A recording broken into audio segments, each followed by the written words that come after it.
seat.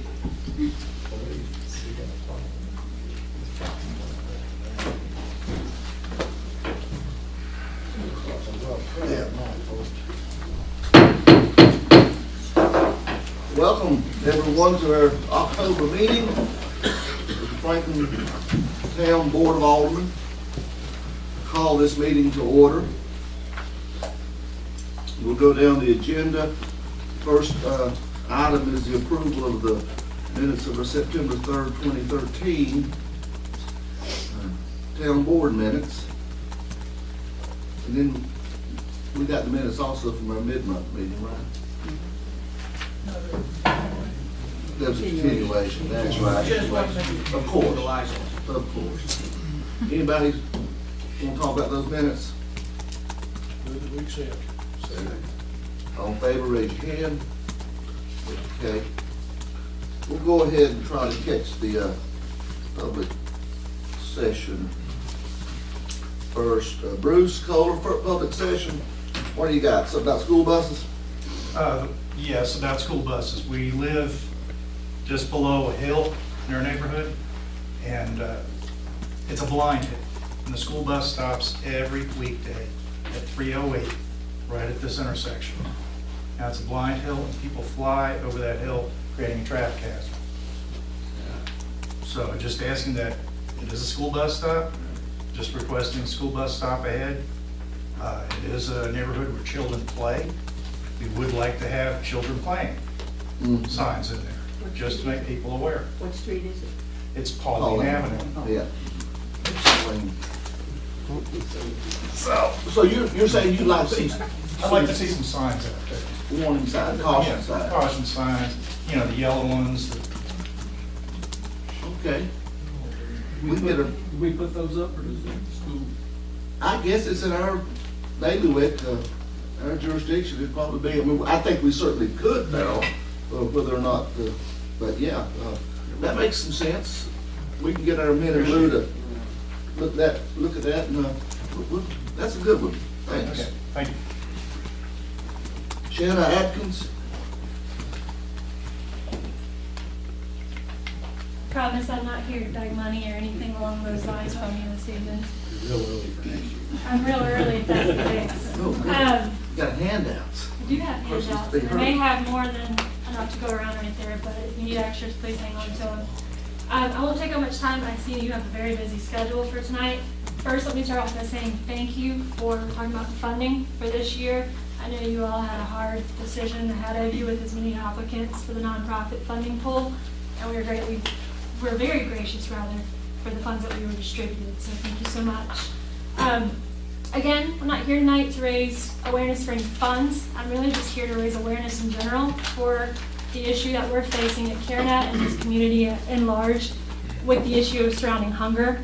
Before you, you have a letter that was actually submitted recently to the Franklin Press and the Macon County News addressing this said issue, and a community awareness campaign, if you will, that's coming up at the end of this week. It'll start October 11th and go to October 13th. And more specifically, it's actually a hunger challenge, simply enough. There is something that we can all do right now to help raise awareness for those who find themselves struggling with food insecurity. And again, on October 11th, First United Methodist Church, their youth group, is leading this hunger challenge as part of the participation in the Stop Hunger Now campaign, which is a national organization. The mission that they'll actually be doing on November 2nd is to package some of the meals that we distribute through the food pantry to families in need. Already many others are participating or have committed to this challenge, including other Methodist churches in the community, members of the Franklin High School football team, go Panthers, students at MVI and FHS, and various community members. We dare you all tonight to try living on $3 per day per person for 3 days. Again, October 11th through the 13th. If those 3 days don't work for you, we're more than flexible. We just want to get the awareness out there and get the experience in these people's hands that can make a difference in this community. Help us raise awareness of the issues surrounding hunger, and take the opportunity to learn more about the Hunger Challenge campaign. You can either contact me directly at CareNet. With actually in your packet tonight, you have the information that you would actually receive from First United Methodist Church, as well as what I would be able to provide to you. There are recipes and ideas, if you will, to kind of help you get through those 3 days. We will lend support if you guys need to cry. Call us, tell us you need some assistance, some candy. We'll charge you for it, though, unfortunately. But in all actuality, I really think that by doing this as a board, representing this community, it would go a long way. It shows this community that you support them through the hard times, good and bad, which we already know you do that. But this is a great opportunity for me personally, and I think for you all, to learn something from this in terms of what our families are facing here in Macon County, especially the children. Again, 30.6% of children are considered food insecure, so that's 1 in 3 kids, and that's got to change. And I think it starts with education, raising awareness like this initiative. So I challenge you all to the challenge. I guess the gauntlet's thrown down. So please, if you do participate, give us some feedback. Whether you write something to the press, put it on Facebook, those of you that Facebook, or even approach Keith and some of the news outlets here and get on board with them and let them know what you experienced, what you learned from it. I intend to do so. I'll be journaling for those 3 days. I'm actually looking to do it for a full week based on the national food stamp average of $4.50. But we thought this $3 for 3 days challenge would really be a significant challenge enough. It is. So, again, I thank you for your time, consideration, and best. Thank you. Oh, thank you. Thank you. Any takers? Okay, it's about 7:05. We'll go ahead and start here on the public hearing on the Pauline Avenue 1 rezoning request. Derek, come on up. Bring both books. Get us up to speed. What's before the board tonight before we hear from the public?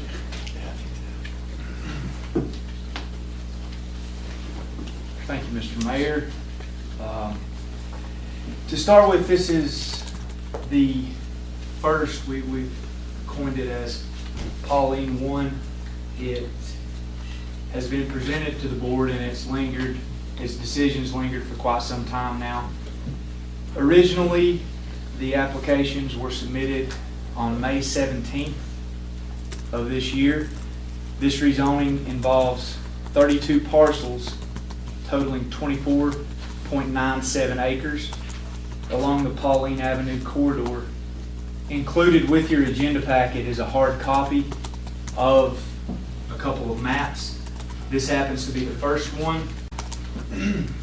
The applicants in this rezoning request are petitioning to rezone their properties from R2 to R1. Currently, the R2 district provides areas for medium to high density single and multi-family dwellings. Furthermore, manufactured homes are permitted in this district. They are not permitted, however, in the R1 district. The R1 district promotes a lower density single-family residential development. All parcels that are a part of this rezoning request contain only a single dwelling unit with the exception of 4 parcels. 2 of these parcels have 2 dwelling units on them, and 2 parcels are being vacant, as shown on this map here, and that has been furnished from the records provided to us from the Macon County Tax Office. When you look at the R2 district and the R1 district beside each other and you look at the requirements for each, things such as building height, open space, and gross floor area requirements are the same. They differ, however, in lot size. Your minimum lot size for an R2 lot is 8,000 square feet, whereas your minimum lot size for the R1, which we stated earlier, is a lower density, is 10,000 square feet. Upon rezoning from R2 to R1, all 32 lots included in this particular rezoning would meet these minimum size requirements.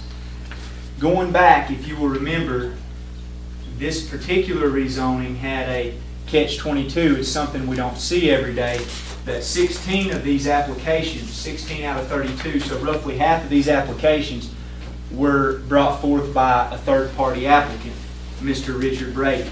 And due to this, North Carolina General Statute 160A, Section 384, requires that each landowner receive actual notice of the public hearing. Actual notice is defined by general statute as notice which is personally delivered or sent registered, certified, or delivery receipt mailed. And prior to the public hearing that was to be held on August 5th, 2013, Mr. Brady had been tasked with providing that actual notice to the 16 applicants of which he had submitted an application on behalf. If you will recall, again, the hearing on August 5th, 2013, as it was originally scheduled, was postponed as Mr. Brady had failed to meet the actual notice requirements in regards to 4 of the 16 applications which he submitted as a third party.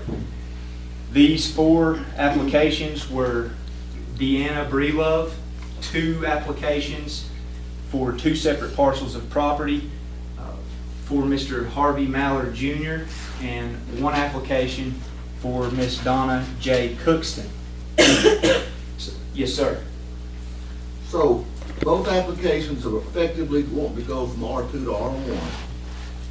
Yes, sir. And John, you feel like that we've got the moons have aligned and we've got our ducks in a row? Yes, Mr. Mayor, I've prepared affidavits for Mr. Brady to certify to the town actual notice. He's completed those, submitted them, and they, in both cases, do show actual notice provided to. So take about 5 there, Derek. We're gonna get you back up. But now I'm gonna go ahead, and now that we've kind of set the stage, I'm gonna let some of these folks talk. And then I'll ask you to come back up. Yes, sir. All right. All right, well, we got some people signed up here for Pauline 1. Bruce Kohler, Yes. what's it all about, Bruce? You live on Pauline Avenue? I live on Pauline Avenue, about in the middle of Pauline Avenue, in fact, where the postings occurred.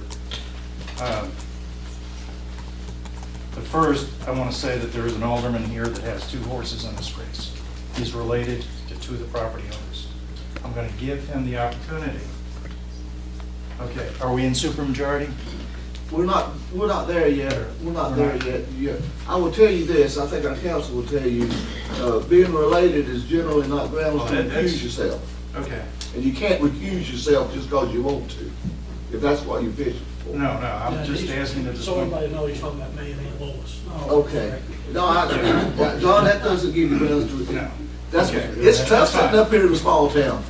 I know. All right, keep talking. Everybody believes it because of you. Okay. 1, we need your help. We need your protection. We are a community. We are neighbors. We talk, we listen, we laugh. We may not know each other's names, but we definitely know each other. We are a living body. This is the value of a living, vibrant community. We had someone come into our community and knowing full well, buying into the zoning situation as it was, said, okay, I'm buying property here. Now he wants to change that. It's a small group, a very small group, and I think they're all here. The real issue here is their fear of mobile homes and the supposed devaluation of their properties. So fearful that one of them is building a gate on his property. There are 4 lots that they fear. After I discussed these issues with the majority of the homeowners, there were a number of common points. Nobody wants mobile homes, including the owners of those 4 lots. 2 lots can never and will never be developed because of the limited resources and the fact that both the owner and their family don't want mobile homes on that property. 2 other lots are being held fallow for the grandchildren to build homes. You don't build trailers, you build stick-built or modular. Basically, by his actions, this is what the neighbors think. What business is it of his? He can't even see my property. He lives down over the ridge at the end of the road. He flies down the road and doesn't even wave. You know, be in my yard, he'll go flying by. But other people have commented, does he disrespect us that much, that he thinks we're stupid? He didn't talk to me to discuss it. That's another comment. They've got unfounded worries about devaluing their property. In fact, they're devaluing our community by this action.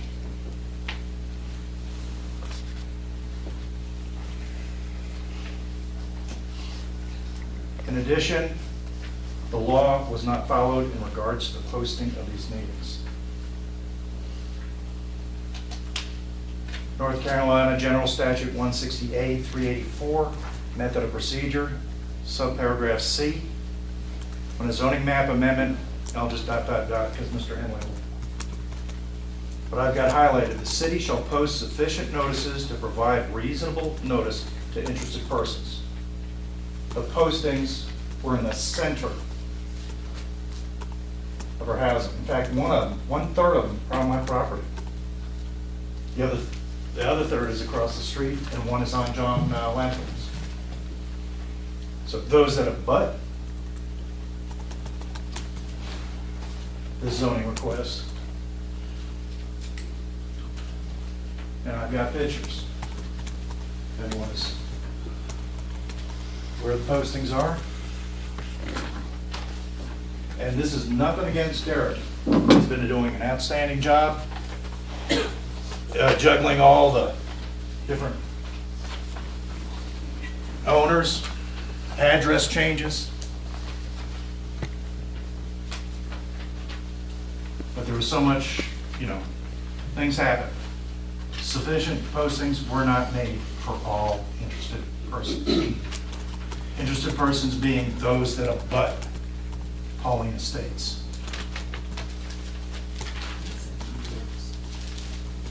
To include the Berkcliffe property, it was at Four Corners Limited Liability.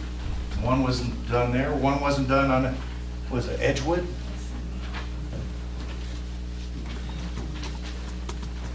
Now, we are looking to our new leaders, ones that we will elect in November. We are looking to you to protect us and to help us. Will you uphold Franklin's community values, or will you let someone steamroll over us? They're not going to build trailers on those properties. And that's what this is all about. Is that a no? And other than the matter's dragged on long enough, please vote against it. All right, thank you, Bruce. Yeah. Richard Brady?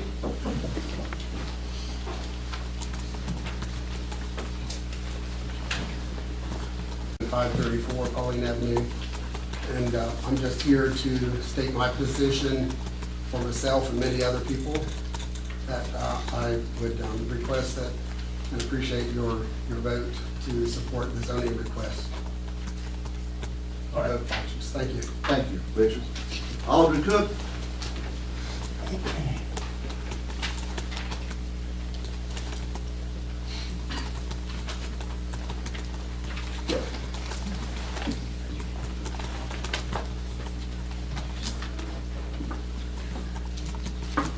I'm Audrey Cook. I live at 346 Pauline Avenue. All I would like to say is I am very much in favor of rezoning Pauline Avenue back to R1 as it was when we bought our home. And we want to keep, all we want to do is keep our street clean and law abiding. This has been our only goal since day one. Thank you for your time. Thank you, Ms. Cook. John Lathrop?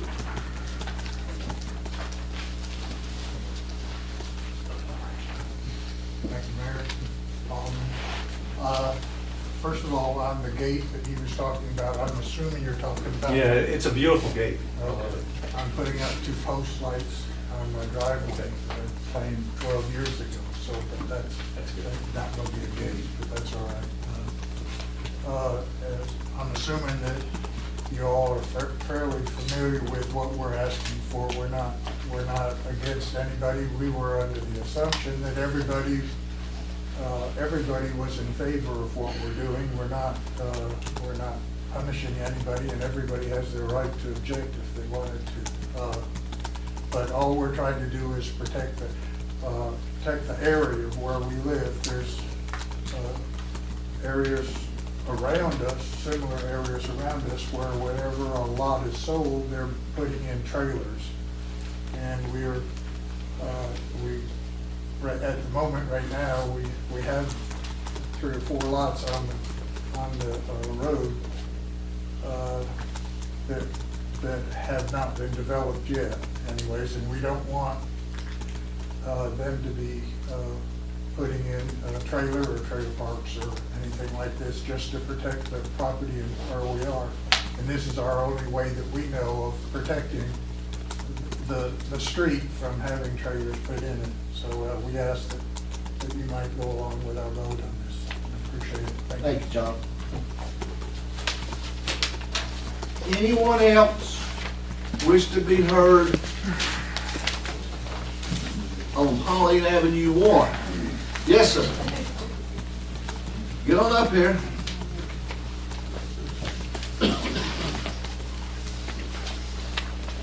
Give me your name.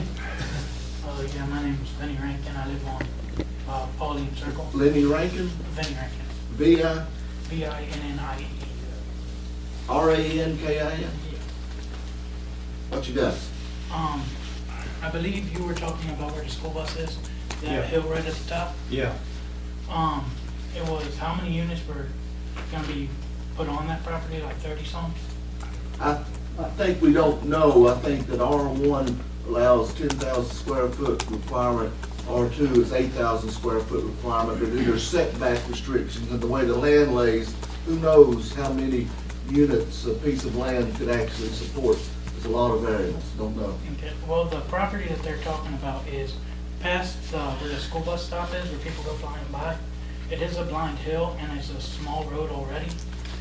My main concern listening to all this is, one, the property value, because putting trailers on the property like that will depreciate it, but also the safety of the road, because it's not a marked road, it's a small road already.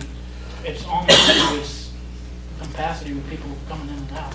And if you put a bunch of lots back there and you have a lot more people coming all the way to the end of the road, I don't think that'll be very safe for the kids on the school bus, because if, like, you come over the road and there's a school bus, you're not able to see it until you're on top of the hill. So you say traffic concerns. Definitely traffic concerns, more than just school signs if you put a bunch more lots back there. Is there gonna be another way out of that, all the housing onto a different road, or just go to the end of Pauline Avenue? But definitely traffic concerns. Thank you, Vinnie. That's a yes. Next. Yeah, come on up. Talk you into it.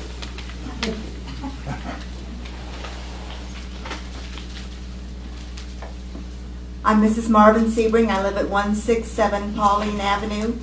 I live right at that top of that hill where the cars go flying by, where the school bus stops. And yes, we do have traffic issues there because the road is so narrow. Quite honestly, when I have to meet another car on that street, I kind of pull over and almost stop because you can hardly get 2 cars passing on our road. As far as the zoning request, we've lived there 17 years and we have a lovely neighborhood. I don't know how many of you have ever been into our neighborhood. We're not a gated community, but we're a community that look out for each other. When you see that neighborhood watch sign on our street, we watch out for each other and we care about each other and we care about our property values. And philosophically, I'm not against mobile homes. We live in one in Florida part of the year, about 3 months of the year. But what I am against is absentee landlords who put up trash trailers and then let them go to pot and destroy the neighborhood. I'm against trailers that end up being meth labs. For 17 years, we drove past that mess on Forest Avenue coming up Oakville Drive that was finally cleaned up this year. Thank you, whoever did that. Thank you so much. I mean, that was a terrible mess, and we just don't want to see that kind of thing again in our neighborhood. Thank you.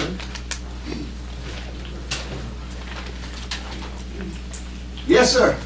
Come on up. We're too nice. Arthur Altman, 68 Pauline Avenue. ALTMAN? That's right. And when we bought that house, we were sort of unaware that it included one of the largest azalea bushes ever seen by landscapers and other people. Lyman Bryant said he thought it, when he was a little kid, there was a nursery across the valley, and it was probably one of those from that nursery, but it is huge, and it's a purple azalea, and it, just that bush increases the value of our property.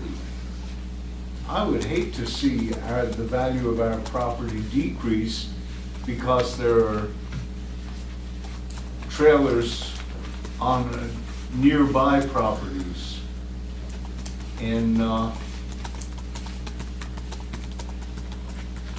we really love that place. We've got a beautiful view of the Greenway. We can see the river down below us. It's just a great spot. As you come up Oilco from the river,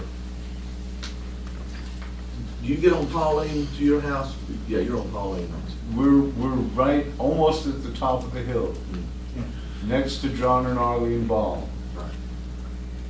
All right. Well, thanks. Thank you, Arthur. Thank you. Next. Give everybody an opportunity to be heard. Be no further speakers, will declare this public session closed, and then I'll go ahead and open up public hearing on Pauline Avenue 2. If you've got something to say different from what you said on 1, that'd be great. I can't stop you. This is a whole new, legally I can't stop you from talking again.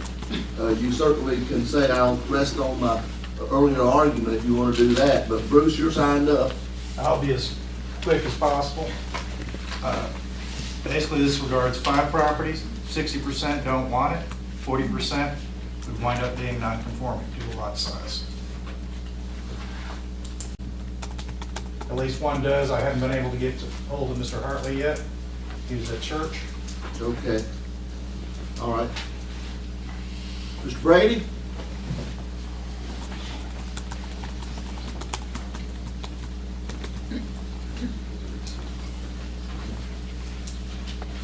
Richard Brady again.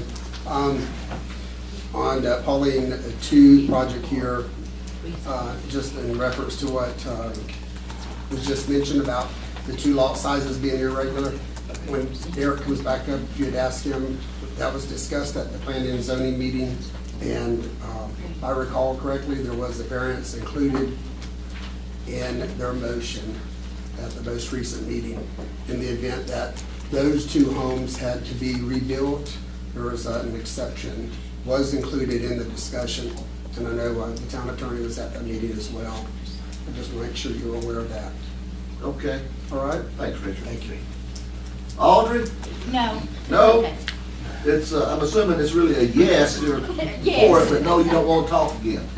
Don't want to talk again. Okay. Can I say something? Sure you can. You sit right there. Keep your seat. Okay. I guess I've lived on that street about longer than anybody on it. And over the years, I've seen some of the streets around it that were once real pretty, quiet streets, had houses on them. And I've seen them go to pot. And I would hate to see Pauline Avenue turn into something like some of the streets around it. I think it would just, it would really be too bad for all of us. And I couldn't help but say something, but my concern is for the value of our homes and the quality of that we've been used to through the years of people. And we've got some good people on our street. And it's changed an awful lot, but as most of you know, some of you that's lived here. And I would certainly hate to see it changed more. Elko Drive has changed, and Forest Avenue has really changed. And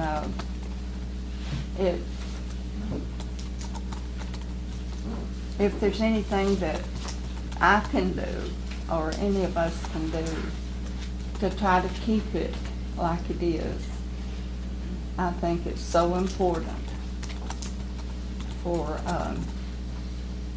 the whole town. I mean, I guess that's it. Thank you.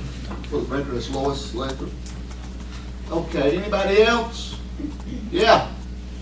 Come on down.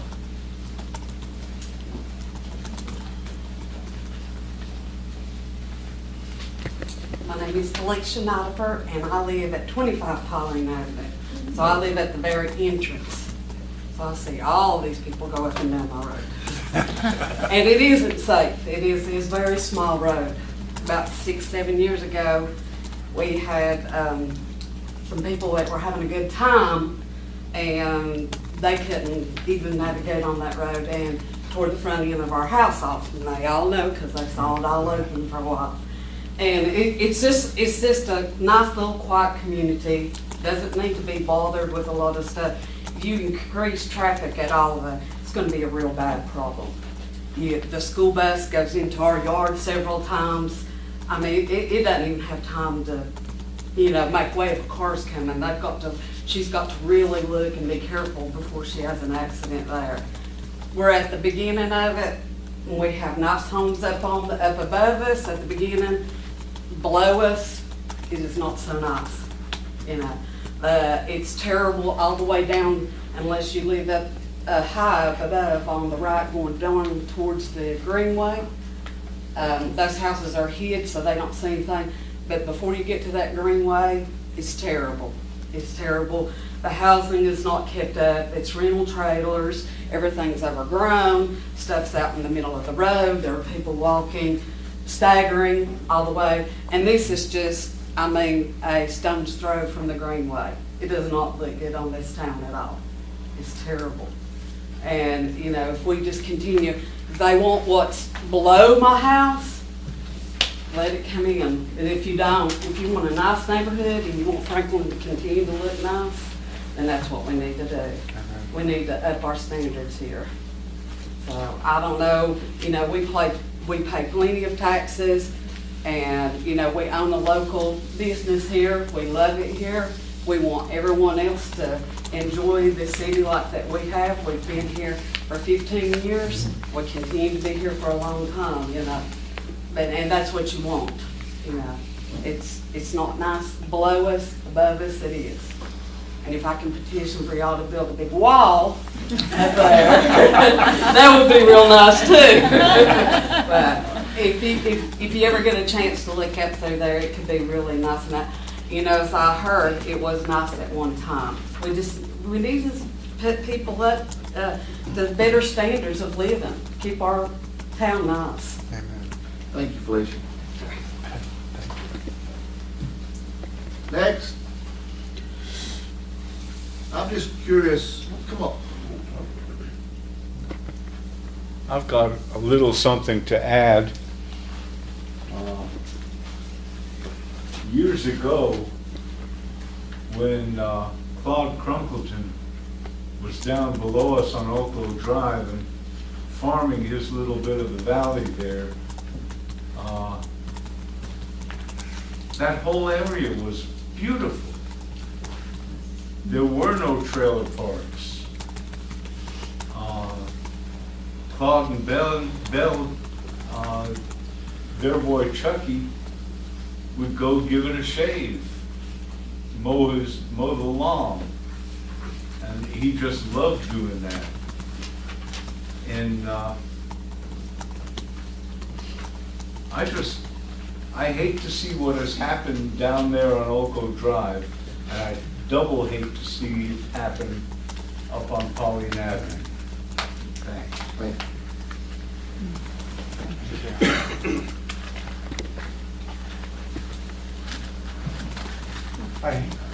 I hear a lot of issues about want to keep the community, keep it nice and so forth, but that isn't really a zoning issue. That's a community issue. We're gonna talk to us, so I'm gonna get in. I'm back sorry. and forth here. Okay, I'm sorry. So that's a community issue. Okay. And that's where neighbors look after each other. Someone hears a rumor about someone putting mobile homes in. Okay, let's stop it. Thanks, Bruce. Anybody else? I'm just curious if you're here because you live on Pauline Avenue and you haven't spoken, but you're just here to see what's going on. Raise your hand, please. Okay, thank you. A few others, all right. Anybody else want to be heard? Either way. I'm going to close this Pauline Avenue 2 public hearing closed at 7:36. I think we're going to go ahead and jump on in this while we're on it. Derek, come on back up. John, Jeff, what's our standard tonight?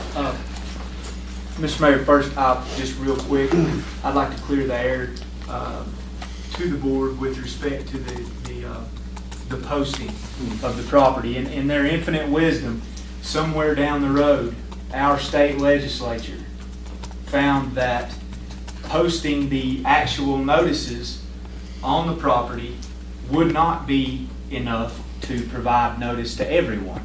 So our ordinance in that light mirrors the General Assembly and the North Carolina General Statute when it says that multiple parcels, when multiple parcels are required or a part of a rezoning, that posted notice on each property is not required but sufficient to provide reasonable notice. Now, these three on the main corridor of Pauline Avenue where this proposed rezoning is going to take place. Not only were these notices posted there to give notice of this hearing, the surrounding property owners were mailed a notice of the first public hearing. If they had attended the public hearing and had been so inclined to want to be a part of this, then they could have known at that time that this hearing was rescheduled to October 7th. Furthermore, the property owners that are a part of this rezoning were mailed a notice of the first hearing, and the same goes for them. If they were so inclined, they would have attended the first meeting and known it had been rescheduled. Notice of this hearing, the first hearing of August 5th, was ran 2 weeks in Franklin Press, the newspaper of general circulation in the county, and a hearing of this notice with respect to the four parties that Mr. Brady had left out was ran for 3 successive weeks in the Franklin Press, which is the general paper of circulation, but each hearing was posted at Town Hall. So the requirements for North Carolina General Statute for notice have been fulfilled, and they will continue to be fulfilled as long as I continue to do this. But in other words, right now what we have with respect to both rezonings, there were protest petitions filed, and in the first Pauline Avenue, under North Carolina state law, for a protest petition to be valid, it must include at least 5% of the land within a 100-foot buffer surrounding the proposed area to be rezoning. In this case, there were 29% of the landowners that filed a protest petition. Thus, administration considers this protest petition to be valid. What that does is invoke a 3/4 majority vote in order to approve this rezoning, and that is calculated on the basis of the board members that are eligible to vote. The Pauline Avenue 2, the same situation, except this time there's another provision in North Carolina General Statute that if 20% of the land that is included in the rezoning files a protest petition, then again, that protest petition is deemed valid under North Carolina state law. In this situation, 60% of the property, or 0.78 acre of the 1.29 total acres to be rezoned, submitted a protest petition. Each of these petitions met the general statute timeline for submission. So this too, on your Pauline Avenue, the second one, it invokes a 3/4 majority vote of the eligible board members. So you're satisfied we're here properly, it takes a 3/4 vote, all right, on each of these. Yes. Somewhere along the way,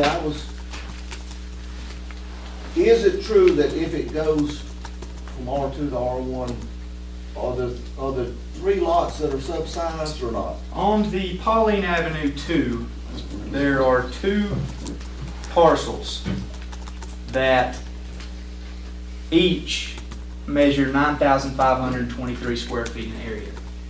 If you'll recall, as they are currently zoned under R2, that's an 8,000 square foot minimum lot size. They changed to R1, it's 10,000, renders both of these lots non-conforming. I'm unaware of any stipulation that the planning board made to make accommodation for those. There wasn't any accommodation made ahead of time, but I think the discussion we had was that if any property like that, which had been placed in the most restrictive zone that we have, was unable to, the structure was destroyed and they had to rebuild. I don't know of a better case for a variance than I can't build back a house in the most restricted area you've got. This is not just, the only possible use of that land would be to rebuild a single family residential structure. I think it would be a slam dunk of a variance. I'll take that for what it's worth. It wouldn't be this board handling it anyway, would it? Okay, so a couple of them were close. But like John was saying, it would definitely not be because of any hardship that the owner brought upon himself. So it would be. And absent this area presently, what other areas in town allow mobile homes? As I mentioned earlier, the R2 area is a more dense area. So you typically see these R2 zoning designations closer into town. You generally see them between commercial corridors like the Clyde Street, Town Mountain area, the Thomas Road, 2nd Street, all that up in there. If you look on the zoning map, there's this 441 going north, that's all zone C3, and then you have the Highlands Road that is another commercial designation, C2. And so typically those areas in between our commercial zoned areas are the R2, because as you get closer into town, you get the smaller lot sizes, and then the further out you get on the outskirts toward the county and out of our jurisdiction is where the land begins to open up. You start seeing those larger lot sizes. That's where your R1 zones typically are. Okay. And does the planning board? On each of these, on Pauline 1, the planning board reviewed the original request on June 17th, 2013, as required by Chapter 152, Section 163A of the Town of Franklin Unified Development Ordinance. At this meeting, the planning board recommended approval of this rezoning petition as they found it to be consistent with the principles of growth, reasonable, and in the general public interest of all those residing inside the town. Pauline Avenue 2, the planning board reviewed this request on August 19th, again, as required by the stated chapter and section of the UDO. Again, at this meeting, the planning board recommended approval of this rezoning petition as they found it to be consistent with the principles of growth, reasonable, and in the general public interest of all those residing inside the town of Franklin. I'm going to be quiet now and let the board talk. Cece, what you got? Mr. Mayor, last week I had the opportunity to walk a very nice street, and I can understand why they would like it all that. It's a well-kept neighborhood. I had an opportunity to talk to several of the people. They keep their yard. It's a nice, well-cared for neighborhood, and I can certainly see that. I said they want it to be residential. Questions for Derek, comments, questions around the board? Bob, what you got? Derek, can we rezone just based on what might happen with no actual evidence that somebody's coming in there with a lot of mobile homes? Well, with respect to that, Alderman Scott, a rezoning petition can be brought about by residents, as it was in this case, by administration and by the town board. And, you know, I guess what we have to do in that case is take the rezoning petition at face value. What we have here is a valid rezoning petition that's been submitted. There's 32 parcels in total, Pauline 1 and 2. We have to look at it as 37 parcels that are contiguous that are requesting a zoning change. And regardless of the merit of that, that's the application that was submitted. And Alderman Scott, we might, there have been times in the past where we've talked about how the board should not ask someone who is trying to rezone their parcel what their particular plan and use for it is.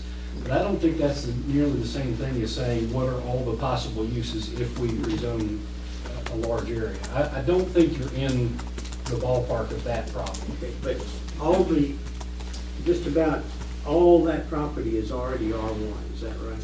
That whole area? No, this whole area that's petitioning is currently R2.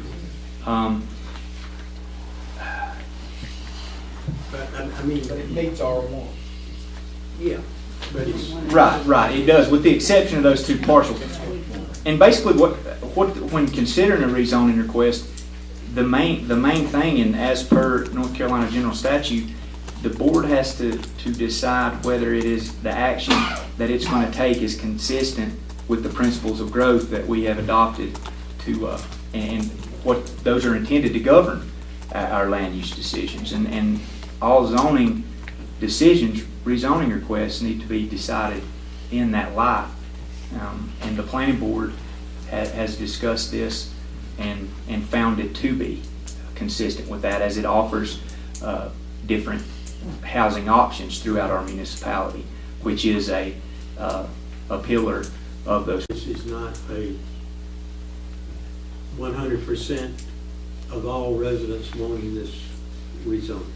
Right, whether they be, as we saw in Pauline 2, whether it be parcels, 20% of the parcels that are included in the rezoning, or in Pauline 1, where we saw those parcels that were bordering it. 30% of the parcels of the land area in that 100-foot buffer around the area to be rezoned. And I know it's a mouthful. One more quick question. If we do this, then there is a certain amount of involuntary annexation taking place. No, It's sir. not involuntary annexation? Not annexation. If I own the property and you have, not annexation, I'm sorry, involuntary rezoning, I guess is what I'm saying, yeah. Well, certainly. I think what I'm trying to do is say, where do the minorities stand with this? I think that's something that has to be taken into consideration. The minority of the property owners also. Okay. I feel the planning board has had it twice now, and that's what we put them in place for, to look and look and look at it, much more than we're looking at it, and they've had time and time again come back saying that they feel this is the way to go. Bill? Well, and Bruce, I'm not aiming this at you, so don't get me wrong. I'm gonna aim this at Mr. Kenny. It's my understanding that there's a very limited number of reasons that you can recuse yourself from a vote. And yes, this is my aunt, but I just want to get I don't think I can accuse myself from this, just because I'm related to one. You cannot. That's not a sufficient reason on a legislative question. That is not a sufficient reason to. And Bruce, there have been times that I really wish that I could have, and then I said, well, I So you didn't don't do have it. I was trying to think if everybody was related to somebody on Pauline, this room would have cleared out. Anyway, I guess I should have said that openly. I just didn't think about it. I knew that I was stuck in the middle, so to speak, so I just didn't ask that question. If this was a special use process, we'd be talking different, because it's quasi judicial, and that might be enough, but this is not, and you have to vote. I have just one more question. The second time I have just one more question. If someone wanted to put in a modular home, they could do that, but they could not put in a double one. If under the UDO, as it is currently written, the R2 district allows for a manufactured home. Now, what is a manufactured home? Well, under the standards of our UDO, it's a dwelling unit that meets the 1974 HUD standards. It's a dwelling unit that's at least 8 feet wide and 30 feet long. It is constructed on a foundation that is approved by the North Carolina State Building Code, and those are the qualifications that these manufactured homes has to meet. Now, modular home's different. Whereas that mobile home, manufactured home, was built to the 1974 HUD standards, a modular home is built to the North Carolina State Building Code. And the modular home is permitted in an R1 district. Manufactured home is not. A modular home, like it can go in an R1, can go in an R2 as well, but it doesn't reciprocate. A manufactured home can't be placed in an R1, but it can go in an R2. Garland, Farrell? I might comment that, not too long ago, we had the adjoining property come before us, and it was just a reverse. They wanted to go from R1 to R2, and we denied that. Yeah, so. Anybody else? Says the board, any motions? We're gonna take them one at a time.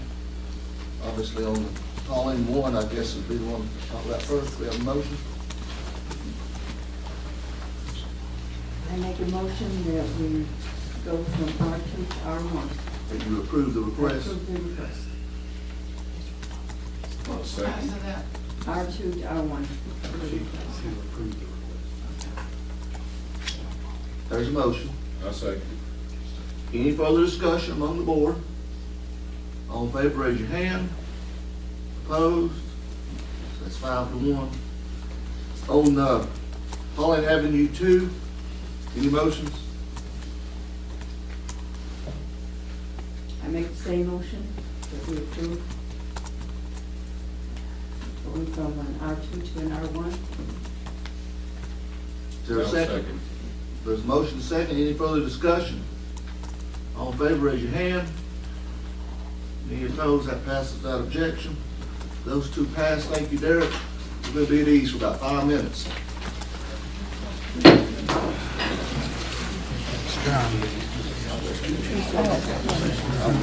I'll get anybody. Yeah, I think he's done. So we got the Braves, we got the Falcons. That's right. Just vote for them, that's all.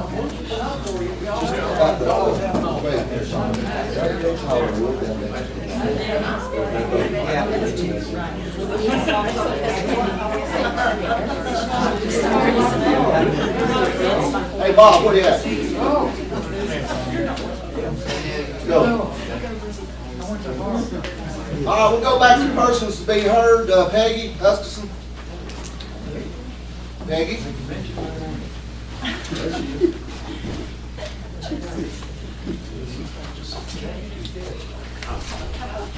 Share.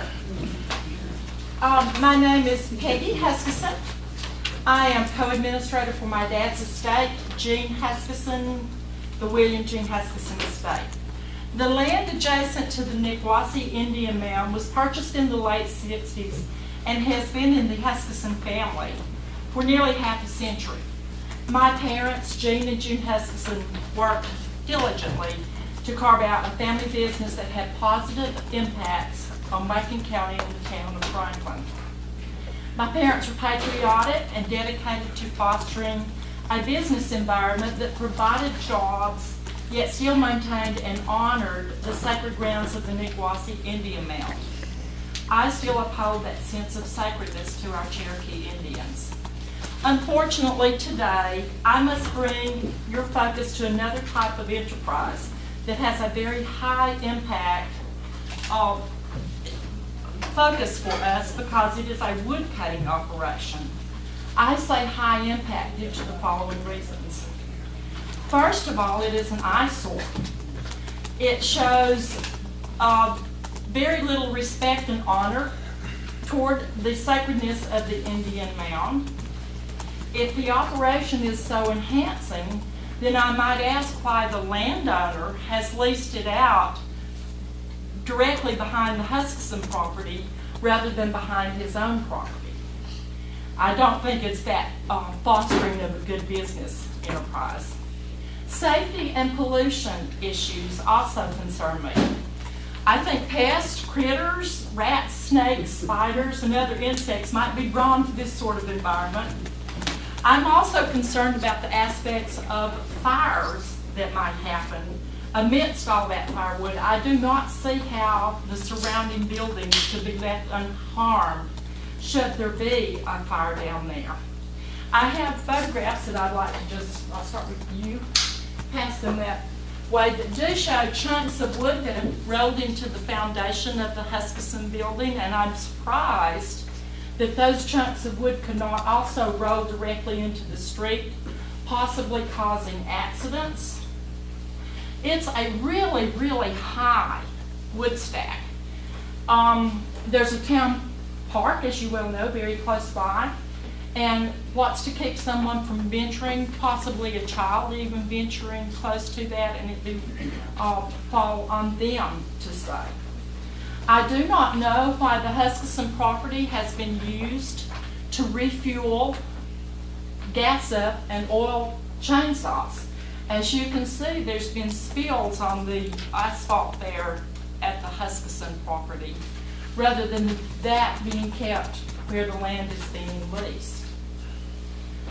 I think that EPA regulations would not be satisfied with oil and gas and petroleum spills, but I don't know that we want to go that high up to merely get a wood pile moved.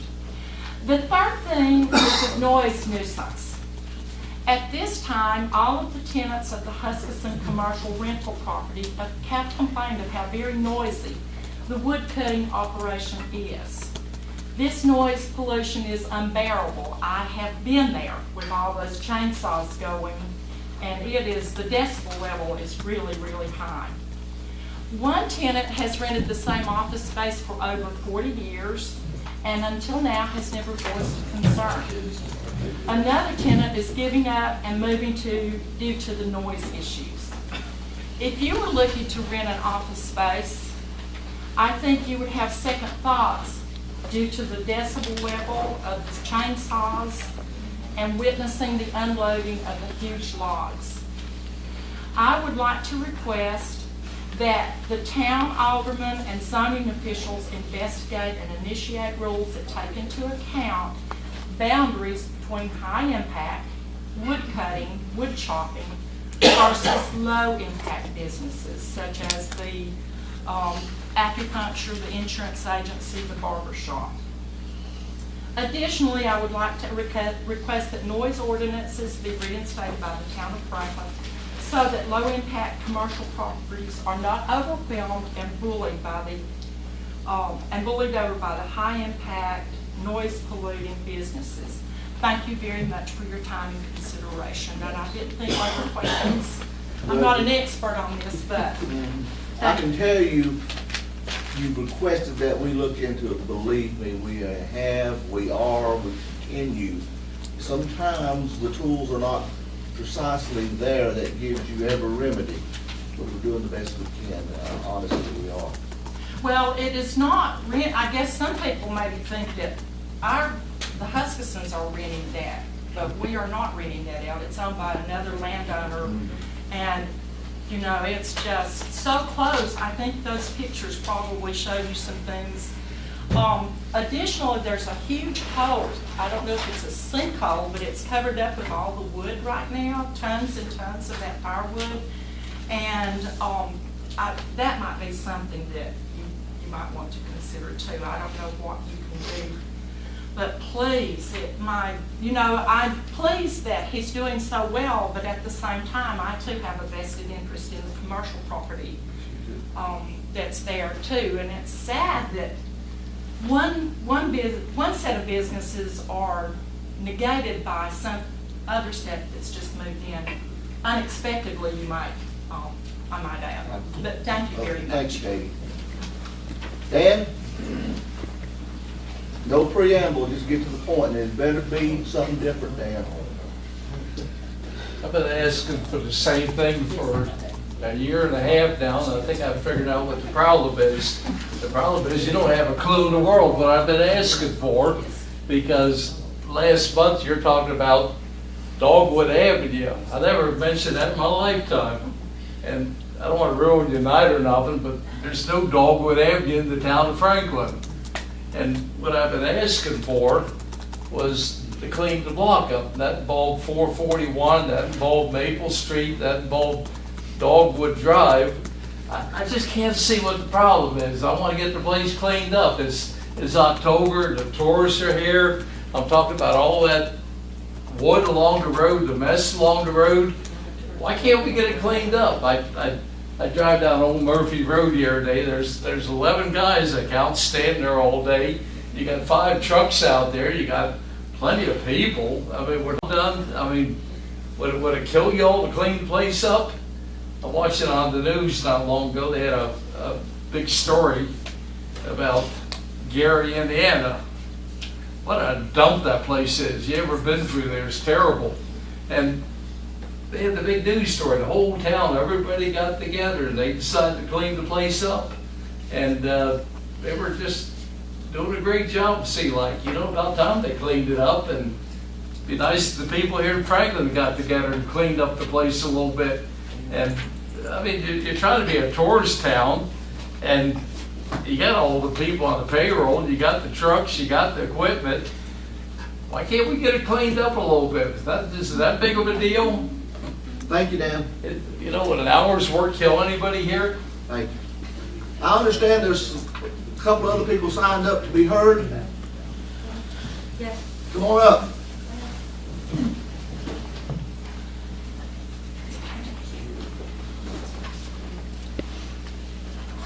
My name's Dr. Tracy Dogan. I'm the one who sent the letters about the wood pile to certain officials because I discovered I'm trying to run an acupuncture and a healing center there, and I really do like the area, and so do my clients. And the wood pile has been gradually getting more out of hand and invasive. The noise is getting louder, more frequent. It can go on for days. And so I decided to look up the Town of Franklin, North Carolina Code of Ordinances and found that the wood pile was in violation of some of the ordinances. And I'm asking the Town of Franklin, you know, to enforce these ordinances so that we can stay there and conduct our business. And Peggy's the landowner, and she said it very eloquent what is going on there, and I think it's not fair that, you know, one person can upset so many businesses. And I have actually surrounding businesses signed a petition as well that they're bothered by this situation. I really, Doctor, can't stress enough that I think I'm speaking for the entire board. If we felt like we had the tools, and I know you have an interpretation of the statute. I understand that. Of course, we have our legal staff and our committee men as well. It's not something we're turning a blind eye to, it's just that you have to go in certain directions legally here, and we feel like what we can, if in fact there is something more. Again, I'm going to go and open this up a little bit if the board, if somebody has another slant on it, but we just, up to a point in time, your hands are tied, even though it's an activity that you just really don't like. But I can promise you that it's on the town's radar screen right in the middle. And if in fact you are right, and I'll ask the council to double check that, but it's something that we're not happy with. Understood. It's just not that easy just to say because you're not happy with it. Now the question is, what tools do you have and all of that? But we're with you on it. It's just something that's not as easy as it might seem. Because, you know, like I found out there was a repeal done last March on the noise ordinance, and I really can't understand that. But whatever, I don't know how that got repealed, and I want to know how we can reinstate the old ordinances. Well, thank you. We appreciate you being in town. Anybody else? Yes. Hello, ladies and gentlemen. My name is Claudia Matthews. I live on 182 San McClure Road. I'm here to support also Peggy Hutchinson. I am representing the business that left. We had to leave. We had no option. Our business is 95% conducted on the telephone. We have a very large jewelry business that is being conducted by Amazon. So I contact all of our resale business. Our clients are all high-end jewelers in all over the country, so I would have to make phone calls. It was impossible for me to be on the phone, not for an hour at a time. We're talking 5-6 hours a day. I would love to invite you all to come down. This is not a matter of it being a little nuisance or you know, a little disruptive. The walls, the back walls of the trailer are vibrating. This is how loud it is. There's 5-6 chainsaws running for 4 to 6 hours straight. You cannot walk away from it. You cannot walk out the door because the moment you open the door, it's even louder. The gas fumes from these machines are unbearable. The trucks, when they're unloading these huge logs, I mean, we're talking uncut logs.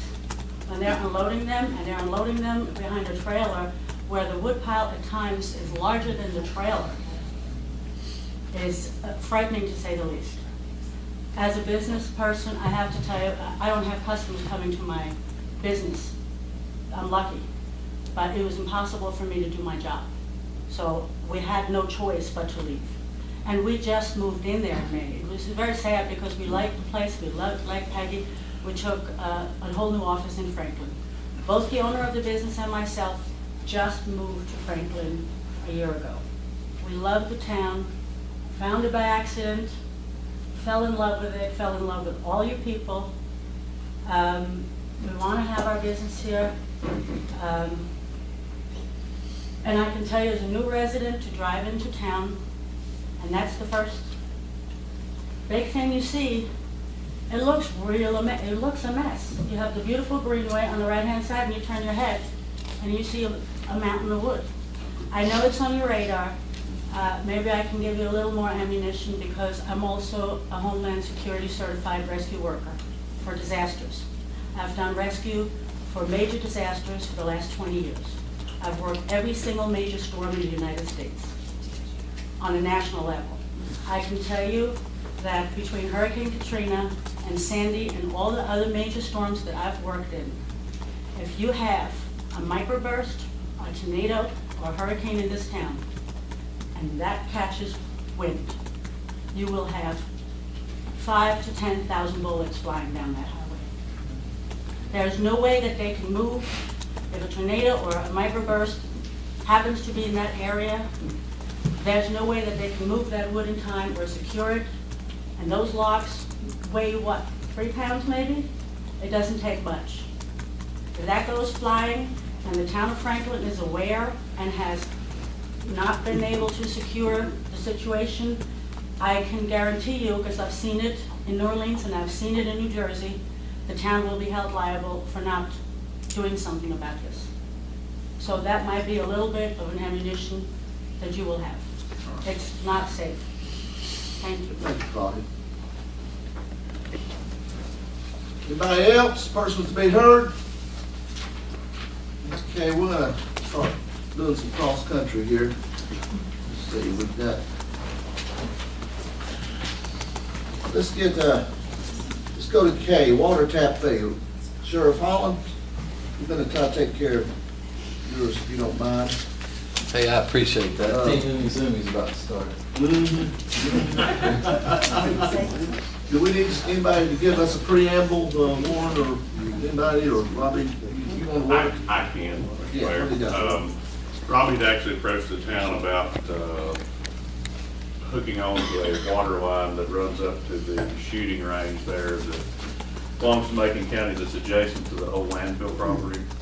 We had actually discussed the fees involved with the tap fee, availability fees, and they came and talked to me, and I explained to them that I don't waive fees, but basically I have to issue whatever the fees are, if we'd have to approach the board to have any variance in that, and that's what he's here.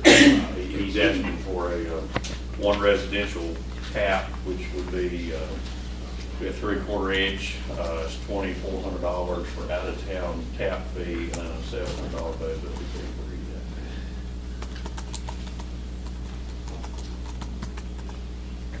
So this is a firing range? Correct. Our men use the firing range?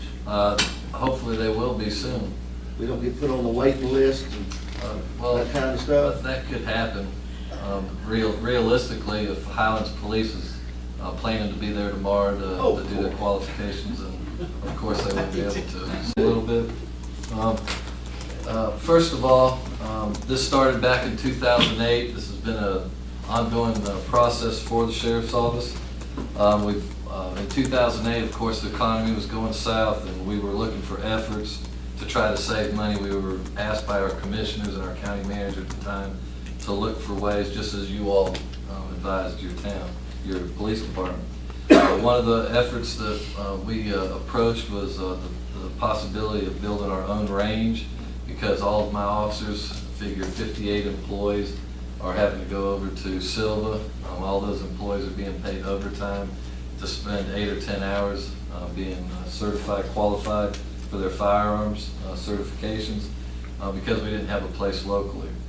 Of course, you remember the property that we're at is the county property, but it's in the town ETJ, and so we had to do have a public hearing and ask for a special use permit. We had that. Nobody came forward to complain about it.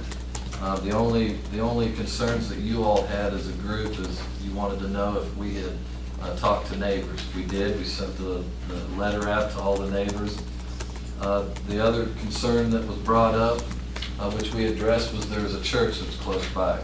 So ever since the permit was granted, we have agreed that we would make sure that there wasn't any Bible schools going on during that week of training or during that time of training. We also do not utilize the property at night on Wednesday nights because of course church, and we never utilize the property on Sunday, again because of church. We've not had any complaints from any landowners. If you all have received any complaints, I feel pretty confident you would have referred to me or let me know about it. I know of no complaints whatsoever. We've been utilizing the place since we have got it to the point that it is now. For the last year was the first time that we actually utilized it. As you can see on your screen, that's the landfill where we started. This was before we started. How does this thing work? It's not going. There.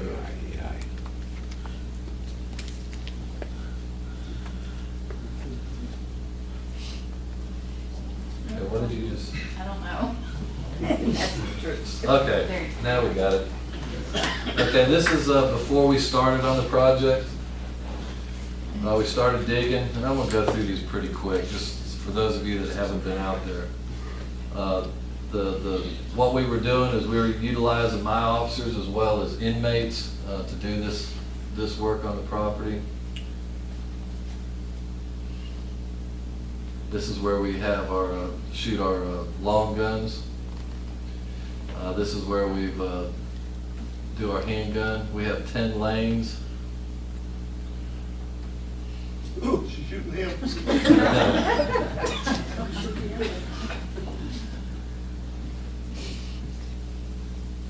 We actually had the LBJ Job Corps came out, and their masonry group actually poured the concrete and finished the concrete for us. They did an excellent job.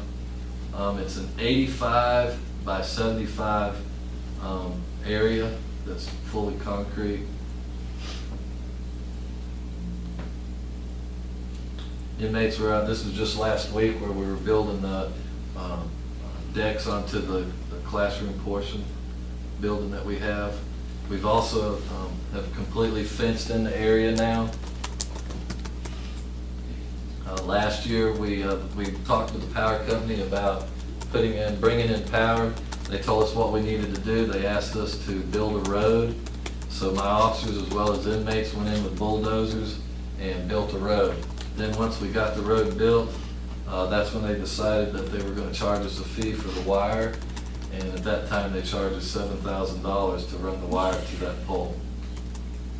But we didn't know that until after we got the road built for them. Here's our fencing. This is an old classroom that we've purchased from the school system, and we brought that in and built that. Tony, do you remember the size of that? I do not. It's actually pretty big. That picture doesn't look it, but it's actually going to be a good size. This is our 75 by 80 pad that is done. We have 10 lanes. 10 officers can qualify at the same time. I've only put 2 of them, 1 and 10. But there's actually 10 lanes. Our tactical team practicing out there doing some scenarios for our Citizens Academy last week, a couple weeks ago. 2 weeks ago, we started running the water pipes. We had to build dig the trench from, you may not be able to notice it, but at the very top of that hill, that's one side all the way down. And I'm standing at the box that we're going to be talking about in just a little while. So my officers and inmates did that. And this is the water box that is there. I don't know what's happened in the past, but it looks like there's a lot of pipes going into this at one time. $3,100 is the fee that we're talking about. I know it's a lot to ask for you all to waive that, but what I'd like to remind you of is not only will this be a benefit to our office and the county, but it'll also be a benefit to your officers. You know, any opportunity they want to be able to come there, we'll have a range master and an assistant range master. And the purpose of having that is we're following the EPA's recommendations of building a range, and they recommend that you have somebody as a range master. They've actually have gone to school to learn exactly what to do on building a range and to follow the recommendations. That's what they're doing. That is Tony Carver, who's also my firearms instructor, and also our training coordinator for the Sheriff's Office. Also, you have my first sergeant, which is Clay Bryson. He's also a certified firearms instructor, and they are the range master and assistant range master. What does that mean for the police department? Basically, it's pretty simple. You have to have somebody in charge, just like you have somebody in charge of if this was your range. Basically, what this means is if Captain Appel wants to utilize the range next month, next week, whatever, all he'll have to do is contact either the range master or the assistant range master. We'll probably designate a specific person. So let's just say the assistant range master is Clay Bryson. All he'll do is say, hey, we want to come out there and qualify next Tuesday. Is the range available? If the range is available, he'll put them down on a chart calendar saying that it's available to the police department, And then on the morning of the qualifications, my range master or assistant range master will meet them out there, open the facility up, open up our school, our classroom facility, our bathrooms, make it available to them, probably stay there. And the reason that I'd recommend them staying there is that there may be a need for an additional assistance from another instructor. Since he's a certified instructor, it's not uncommon for us to assist each other. We do that now. If that need is there, if not, then when they're finished, he'll come back, he'll make sure everything's cleaned up, lock up, and be done. And been able to utilize it.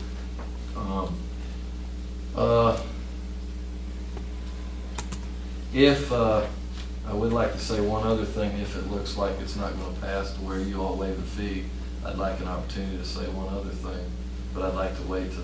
You can say what you want to afterwards, but hell, we won't re-vote. Okay, well, let's You better go ahead and fire all your bullets. Well, just let me say this.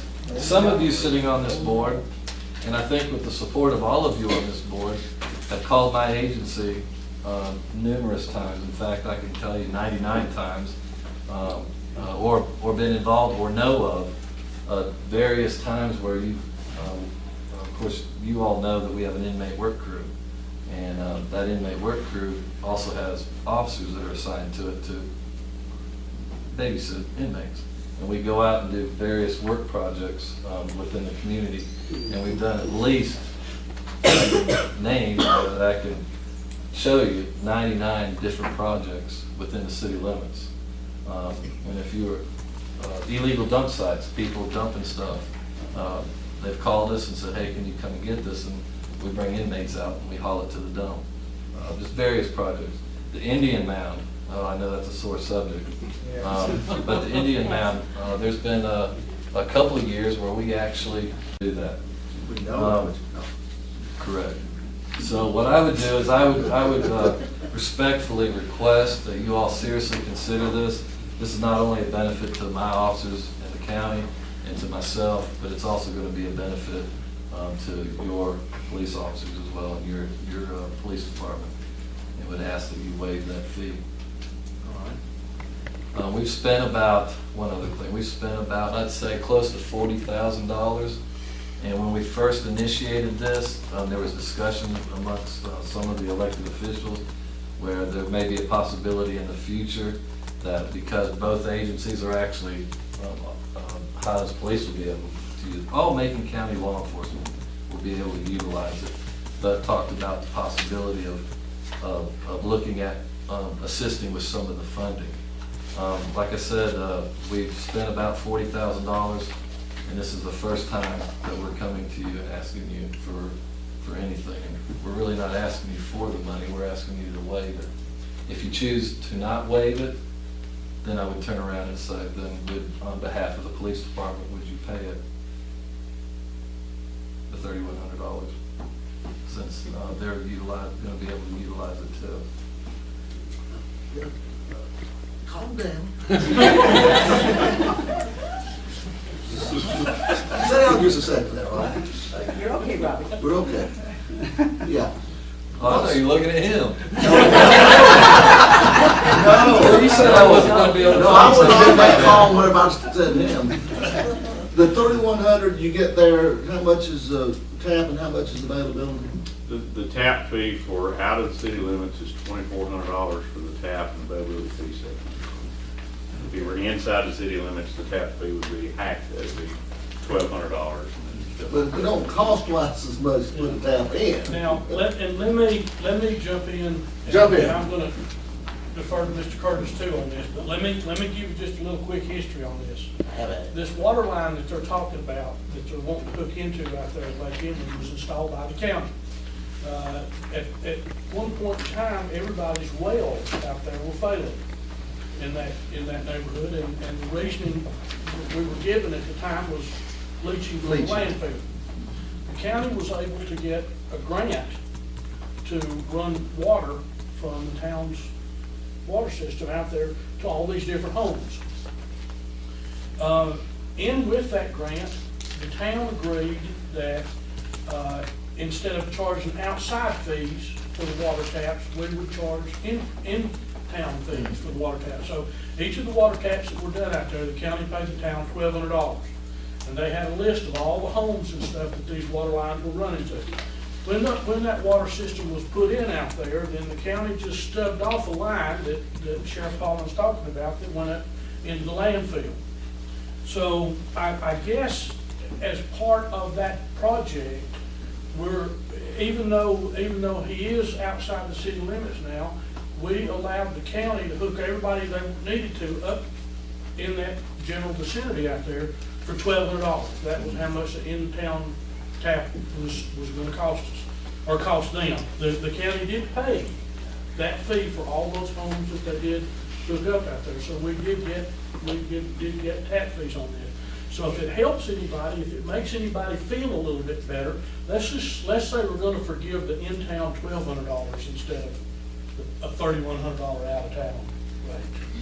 Well, there's a 12 or the 24, and then there's the 7. Well, and we forgave the 7 on everybody out there at the time we did this project, or the county did this project. And I'm just kind of considering this project is still ongoing with what we were doing with the county. So basically, you're saying charge 12 but not 31? Is that what you're throwing out there? Yeah, and I'm basically gonna make a motion. I hope Mr. Curtis will back me on this. I'm just gonna make a motion that we forgive whatever it is and let the county hook it up. Forgive the 1,200 too? Forgive whatever the costs are and let you I would say. whatever you want to say, 1,200, 3,100, whatever you want to say. I'm saying $1,200 because I. But are you saying in the end, what kind of check they cut? None. That's what you're saying. Although we ain't feel that great because he reduced it down to half and then he gave it away. Feel like, okay, but. Erlen, what do you think? First of all, you can make a motion, and we'll have plenty of time to discuss it. I mean, is that what you want to do? Yes, that's what I'll do. Okay, now so he put a motion on the table. You got that, Janet, basically? In other words, Bill, you're saying all we could possibly charge is $1,200. Right now, we'll forgive that. Or 12, we could charge 12 plus 1,200, but you want to forgive. Because of the prior agreement. Right. Okay. Okay. And that's if, and the big caveat on the end of that is that the Franklin police get to use the range, which the sheriff has already agreed to that. But we really can't make that part of a motion, I Oh, don't no. think. I'm just I mean, I saying, understand, it's yes. Robbie saying, Sheriff We Hall know is that. saying. We have to have water. Listen, We follow the they best still practice. have our men, so they want them to be able to shoot straight when they get them, okay? Okay. But to be able to have an eye washing station and to be able to have hand washing station and also You need water. utilize our restrooms, we need water. So we got a motion. Is there a second? Well, I think Mr. Curtis might want to say something. Well, I can have a second first. I'll say. So we got a motion and a second. Now, further discussion. Earl, what do you got? Okay, I talked to Sheriff Aldermen and Captain Appel too about the use of this firing range. Our police department really want to use that range rather than go to Silva. Save a lot of money in the long run, and in the spirit of corporation, I too agree with Billy that we just waive the fee. Well, okay, now that's some further discussion. Anybody else want to be heard? We have a motion and a second. I think he's got a great idea. We got further discussion. We're around the table. Bob, what do you got? Is the town going to incur any fees in hooking this up? Or is it just a matter of going down there and turning the valve? No, we're taking our men down there and we'll have some valves and we'll have some, yeah. Well, let me just throw this out. I feel like in some ways, this money is coming out of the pockets of the town residents because we pay county taxes. I'm good with Billy's cutting the fee back to $1,200, and I'm good with the police department using the range. But do we have a precedent for waiving fees like this? I think if it means our men can stay out here in town and do their training rather than us to pay them the hours of being time, I think we can look at it just as straight from an economic standpoint and justify it. Absolutely. I think I'm one of those people he's talking about that's caught on it. Bunch of times. And I don't mind telling you, And we're happy to do it. you know. He's helped us many times, different. We've helped with the town's tax monies. We support you, Sheriff Holland. The taxpayers of Franklin support you. I'll go along with this if there are no conditions on the use of the Franklin Police Department using your range. It'd have to be Other the same than- conditions. Other than, It'd be kind of, it's, I mean, other than Mr. Scott, conflicts, with the hopes of this passing, I don't want to argue with you, but it's sort of like the, you know, we have the opportunity to go to the Franklin Police Department and utilize their training room. Oh, I There's know that. certain guidelines that we've got to follow to be able to do that. We know that. Well, then I've got to be able to have certain things Yeah. that me and the chief will agree on, to make sure that that's available, which I can only speak for me as sheriff. I can't speak for the next sheriff that comes in. Okay.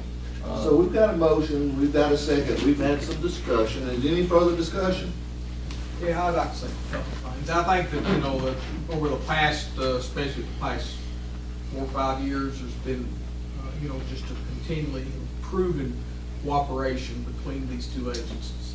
And on numerous occasions, you know, when our police officers are tied up, there's not been one bit of hesitation about the sheriff's department coming in and assisting inside the town limits. And I think this goes a long way to say that, you know, we want to continue with our cooperation, and especially an opportunity for Chief Adams and his men to get to use this range instead of having to drive plus the time that they're in the travel. I think it's a win-win situation. Anybody else? Well, and I might add that this would come under the water and sewer fund in any way, not out of the direct taxpayer. I just think that there's usually their gun has a little bigger bolt than ours anyway. When we find out, we wish we could all try to play around a little bit better. But I think I'm gonna call it for the vote. All those in favor of Billy's motion, raise your hand. Any opposed? Thank you. Thank you, You're very welcome. much appreciated. All right, Pancreatic Cancer Awareness Month. Teresa.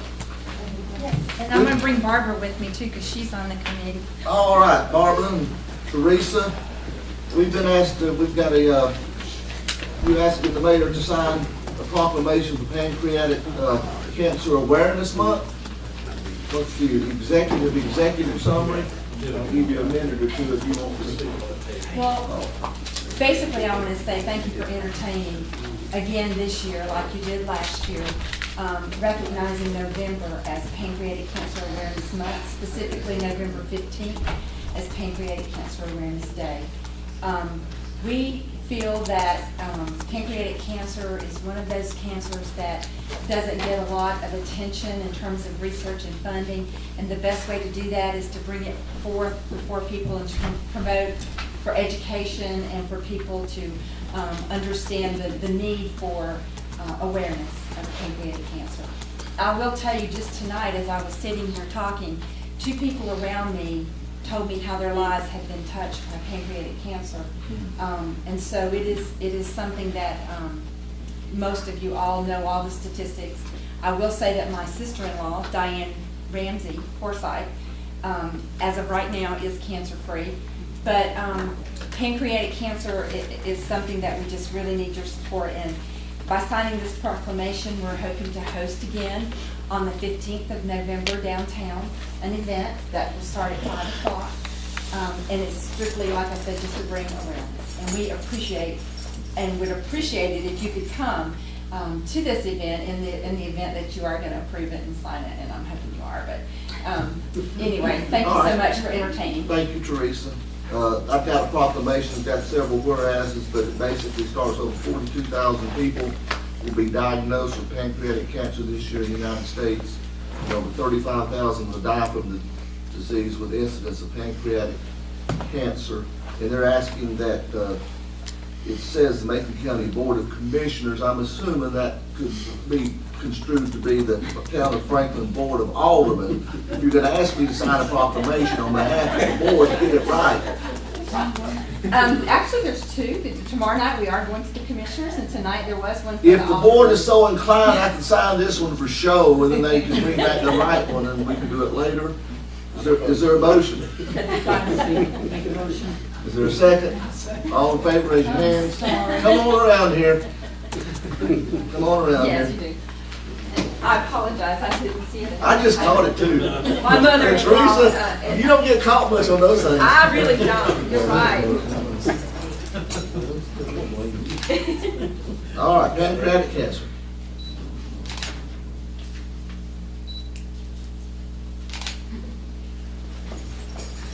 All right. Thank you so much. Thanks for the nice bookmarks. Yes, visit our website. Okay. Thank you. Pass that down. Street closing request for second night of Winter Wonderland. Linda, I'm assuming that you're gonna say that you've got a plan that you believe would be benefited by closing it from when to when are we talking about? Probably about 5 o'clock till about 8:30 or 9 o'clock on that day. Is that a Friday? Yes, it's on Friday night. We're now adding an additional night to Winter Wonderland, so it actually makes 3 weekends in a row that we'll have something going on during the holidays. But you just want it for the one night to close it? Right, because I had, in January, I had already requested for the 2 nights before that. Okay. Any reason to hash this out? Make a motion that we, go ahead and do it. So Billy made a motion, Joyce made a second, all in favor, raise your hand. Okay. 9/11 road names, after I saw none of them were Berlin Boulevard or CC Street, I'm not too worried about that. Any discussion on that? We've got to get some things. I'll actually do that, Mr. Mayor. There's 3 names there, there's 3 streets that are inside the city limits that Macon County has run through their process to make sure they're not duplicates.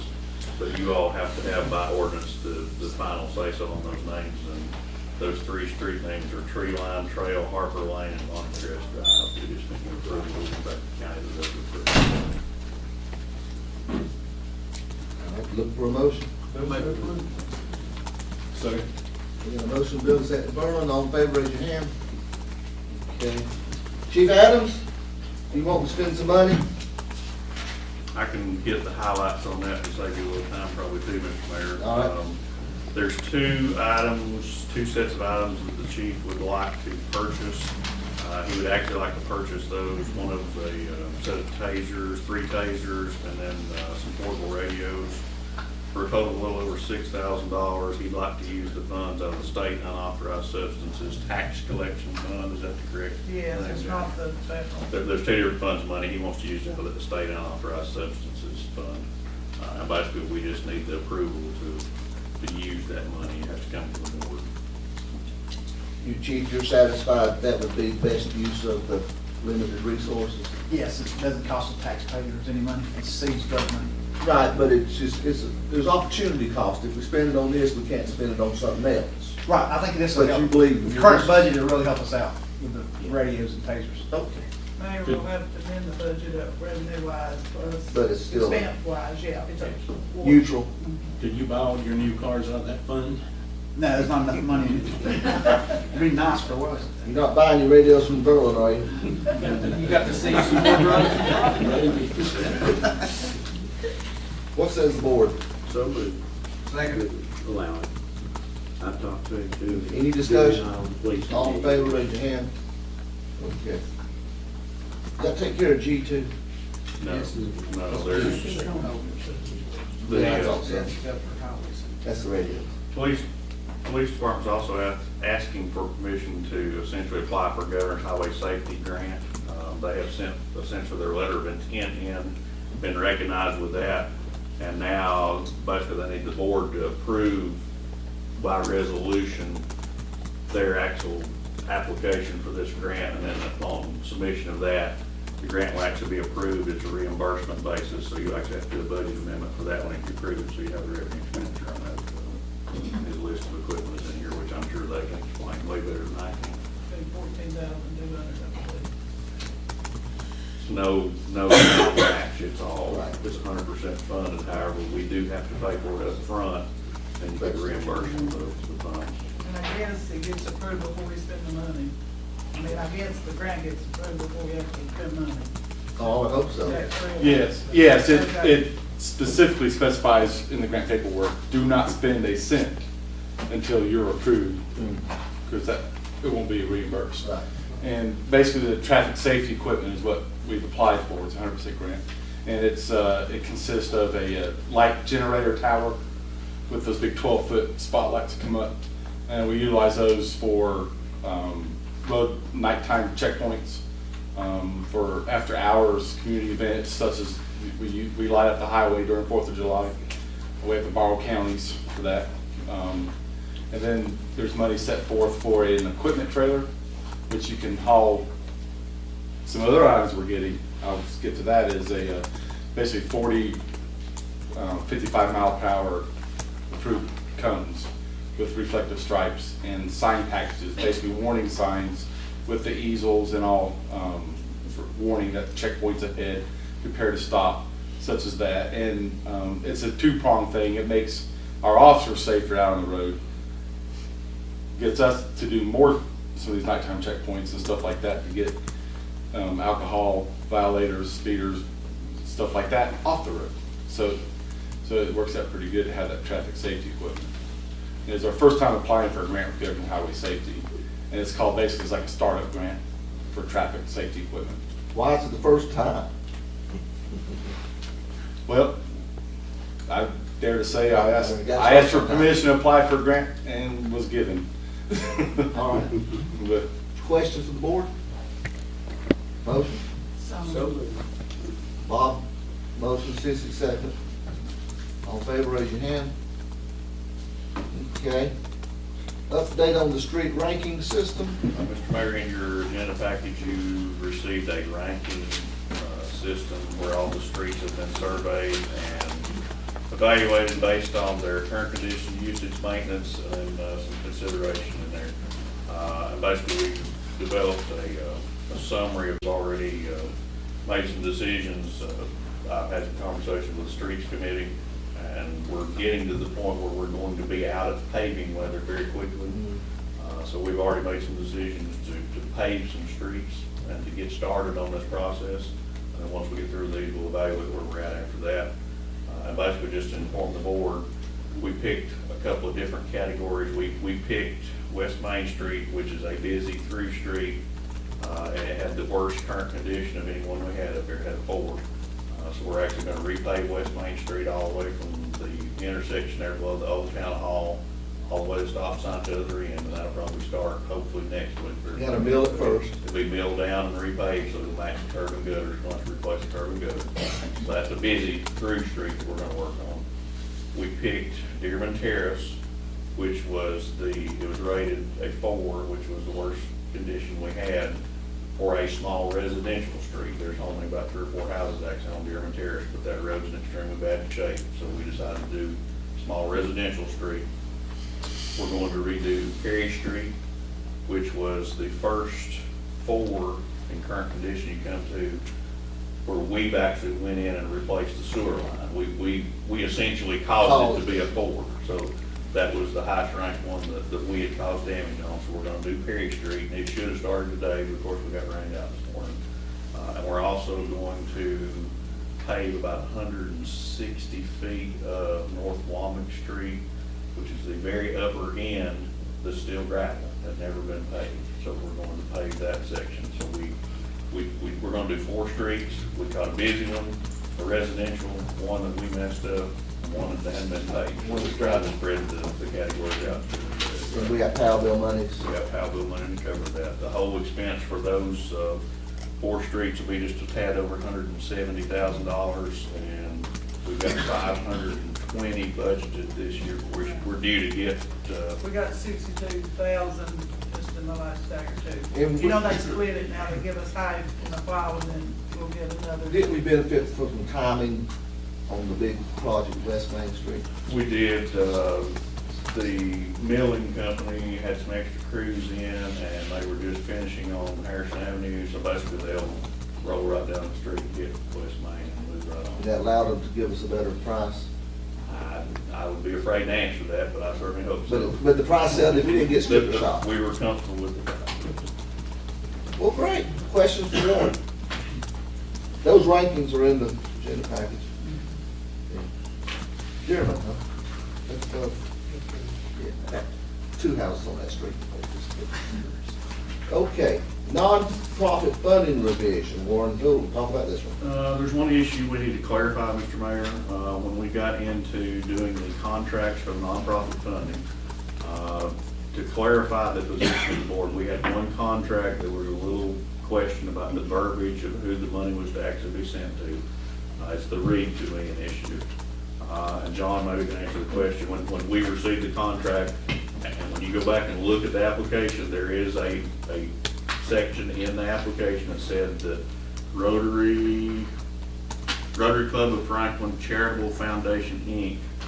will be the funding holder for the Read to Me initiative. So basically, to clarify our point, we need to make sure, from our perspective, when we write the check, that the check goes to the person that you made in the motion who it was to go to.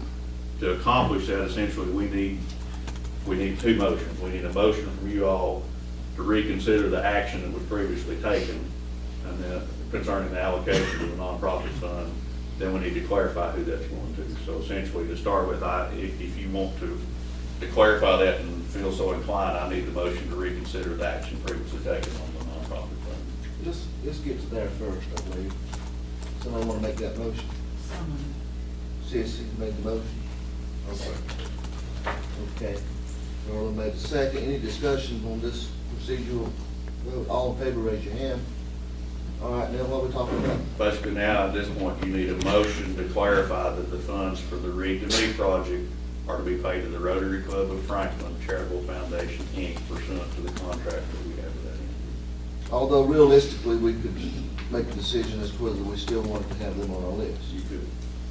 Is anybody troubled because it's the Rotary, another type foundation? And just to clarify, Mr. Mayor, the only reason for doing that is that, you know, like when the garden club comes before you and they're an unincorporated association, it's just a group of folks that get together and like to garden.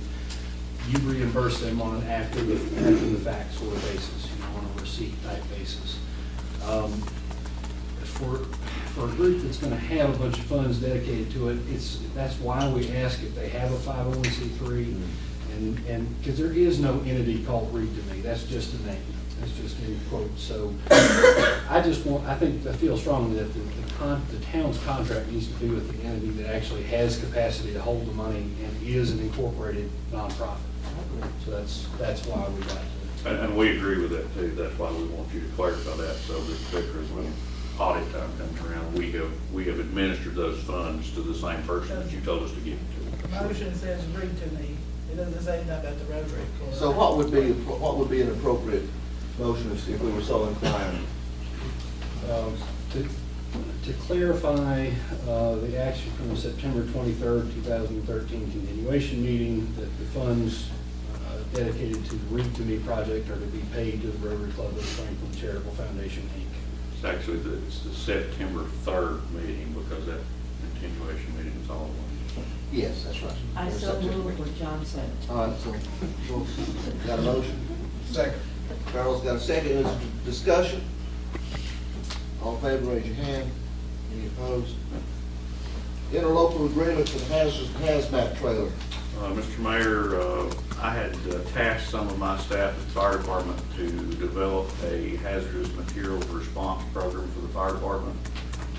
One of the things that they did was they made some contact with the emergency management folks with Macon County, because they actually have a tag-along covered utility trailer that has some supplies in it to respond to those emergencies.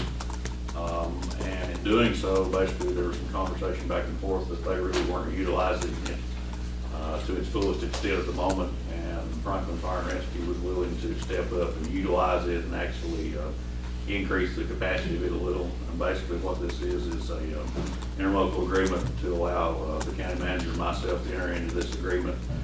That essentially they will give us the consumable supplies that are on the trailer, and let us house the trailer and use the trailer. They'll still maintain ownership, but we'll use the trailer to carry the stuff wherever we need to go.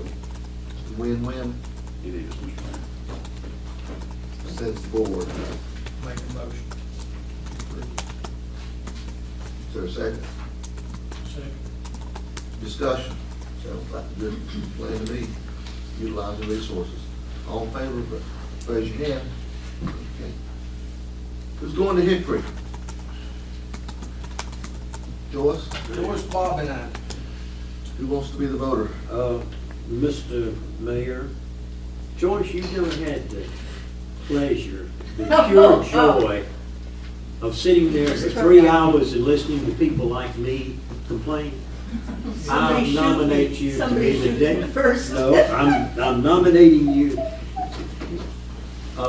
Farrell has already had that pleasure. I had that last year. And I've had that pleasure, so you're the only one left. Motion to nominate Joyce, voting delegate. Is there a second? Acclamation. Second. All in favor, raise your hand. You did you decline? No discussion. No No discussion. I voted discussion. against. What did you say against? You voted against Joyce. It's sheer pleasure. Let All me right, say legal, that. John, get us out of here. You got the tax release first. No, I know, but I see here, schedule public hearing on proposed amendments to 154. Okay. Mr. Mayor, we think that in the near future, we're gonna have an application, should be a fairly minor application, nothing like we dealt with other applicants in the past for a wireless telecommunications facility. In getting ready for that, there have been a lot of very in-depth changes to what a municipality can and can't regulate in terms of a wireless facility. To that end, and because it is a zoning matter, you need to declare a public hearing for, I suppose, 7:05 at your November 4th meeting. I do not have the changes for you yet because it wound up being more involved than I thought it was going to be. But I think in the next day or two, I can have them emailed to you. You would have time to consider it past that November meeting if the board was so inclined. But at least we'll be in the process of getting it up to snuff on. What's the, having a public hearing and another set considered? I might want to put public hearing at the December meeting, let the same set. That would be fine too.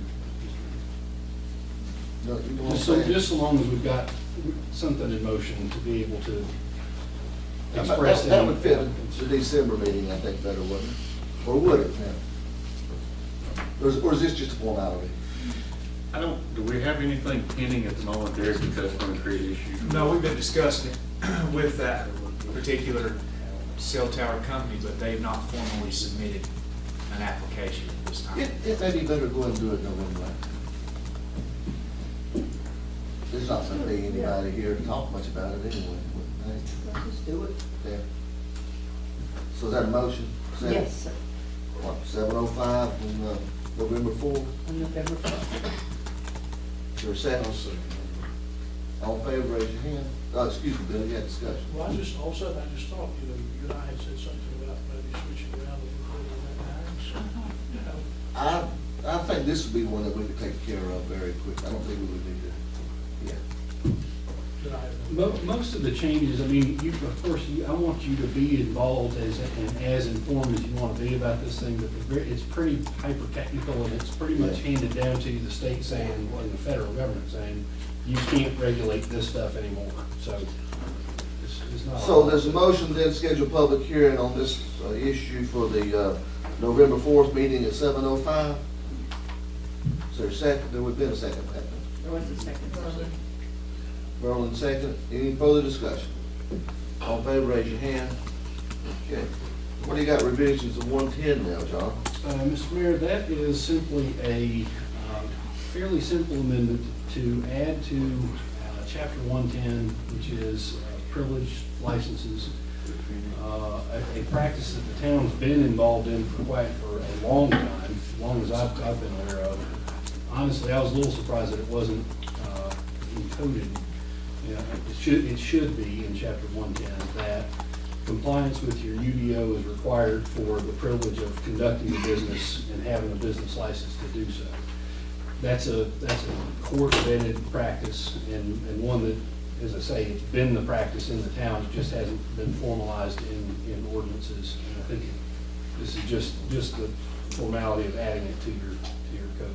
So what action would the board take tonight? If the board is comfortable, if there aren't any objections to it, you could vote it into place tonight. And if not, it certainly does not have to be passed immediately. You could take it under advisement for a month. But it's not one that requires a hearing. You're recommending that this be included in our, Yes, sir. I would recommend the board go ahead and pass it. it says the board, I so move. got a motion favorable to it. Is there a second? A second. Okay, discussion, now, we don't have to rush into this if this is something we want to.